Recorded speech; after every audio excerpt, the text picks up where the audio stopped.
இந்த வீடியோவில் நம்ம என்ன பார்க்க போகிறோம்னா அனகோண்டா எப்படி இன்ஸ்டால் பண்ணணும் அப்படின்னு பார்க்க போகிறோம். ஃபஸ்ட்டு அனகோண்டா டவுன்லோட் அப்படின்னு நம்ம கொடுக்கணும். அனகோண்டா டிஸ்ட்ரிபியூஷன் இந்த சைட் நம்ம ஓப்பன் பண்ணிக்கணும். இதில் நிறைய ஆப்ஷன்ஸ் இருக்கும். Better opt for skip registration, இல்லை ரெஜிஸ்டர் பண்ணிட்டும் போகலாம். ஸ்கிப் ரெஜிஸ்ட்ரேஷன் கொடுத்துட்டு உள்ளே வந்தோன்னா Windows version, Mac version, Linux இது எல்லா வெர்ஷனுமே இருக்கும். உங்களோட பர்டிகுலர் ஆப்ரேட்டிங் சிஸ்டம்க்கு ஏற்றாப்புல Windows or Mac or Linux என்ன வெர்ஷன் வேணுமோ அதை கிளிக் பண்ணிங்கன்னா அது டவுன்லோட் ஆகும். டவுன்லோட் ஆகி ஒன்ஸ் இன்ஸ்டால் பண்ணதுக்கப்புறம் அப்ராக்சிமேட்லி ஒரு 900 MB ஃபைல் இருக்கும். அது இன்ஸ்டால் பண்ணதுக்கப்புறம் நம்மளோட ஸ்க்ரீன் வந்து இந்த மாதிரி இருக்கும். அது ஓப்பன் ஆகிட்டுருக்கு. Just a second.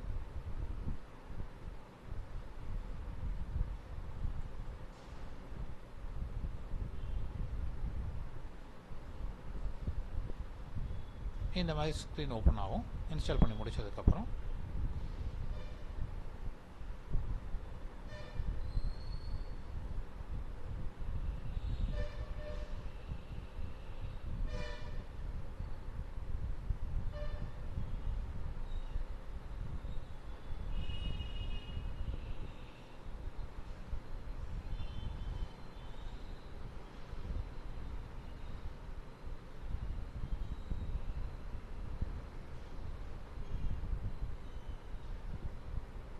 So anaconda பொறுத்த வரைக்கும் மோஸ்ட்லி அதை இன்ஸ்டால் பண்ணி ஃபஸ்ட்டு டைம் ரன் பண்ணும்போது அதை ஓப்பன் பண்ணும்போது கொஞ்சம் டைம் எடுக்கும்.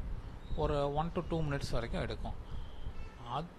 அதுக்கப்புறம் ஒன்ஸ் அதுக்குள்ளே இருக்க ஸ்பைடர் அந்த மாதிரி திங்ஸ் எல்லாம் ஓப்பன் பண்ணதுக்கப்புறம் கோட்ஸ் ரன் பண்ணும்போது ஃபாஸ்ட்டாக இருக்கும்.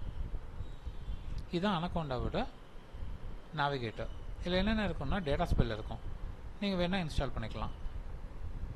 ப்ராம்ப்ட் வந்து ஏற்கனவே இன்ஸ்டால்டாக இருக்கும், லான்ச் பண்ணிக்கலாம். ஜூபிட்டர் லேப் இன்ஸ்டாலாக இருக்கும், லான்ச் கொடுத்து ஓப்பன் பண்ணிக்கலாம். நோட் பேடும் நோட் புக்கும் இன்ஸ்டால்டாக இருக்கும், லான்ச் கொடுத்து யூஸ் பண்ணிக்கலாம். ப்ராம்ப்ட் இருக்கும், நீங்கள் லான்ச் கொடுத்து யூஸ் பண்ணிக்கலாம்.